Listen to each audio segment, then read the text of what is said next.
যে গুণটি জসিমের মধ্যেও ছিল, সারাক্ষণ চিন্তা করতো যে এরপরে কী ছবি হবে, কী গল্প হবে, কী নতুনত্ব থাকবে। ঠিক মান্নাও তাই। একজন হচ্ছে আপনার বন্ধু নায়ক জসিম, এবং আরেকজন হচ্ছে আপনার সন্তান তুল্য মান্না। জসিমের কথা বলতে গেলে আমার কষ্ট হয়, মানে আমি ভালো করে বলতে পারবো কি না আমি জানি না। কারণ এই যে আমর শরীফকে আজকে 19 কোটি মানুষ চেনে, এটির পিছনে প্রথম হচ্ছে যে আমাকে সুভাষ দত্ত এনেছিলেন আমার উস্তাদ ফিল্মে, কিন্তু পরবর্তীতে আমাকে জনপ্রিয় আমর শরীফ বানিয়েছে জসিম।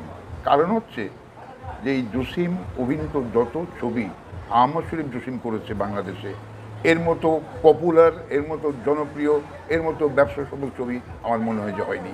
আমরা দুজন পর্দারে দাঁড়ালে, যখন সামনাসামনি দাঁড়াতাম, লোকে, আমি জানি, আমি নিজে দেখেছি হলে বসে, লোকের চেয়ার থেকে দাঁড়িয়ে যেত যে এবার দুজন আসছে কী জানি হবে হলের মধ্যে।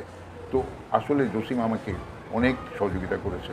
আজকের যে অ্যাকশন পর্দায় হচ্ছে, এটির কিন্তু উদ্ভাবক বাংলাদেশে জসিম, এবং সেই জসিমের মাধ্যমেই আমি আমর শরীফ অ্যাকশন শিখেছি।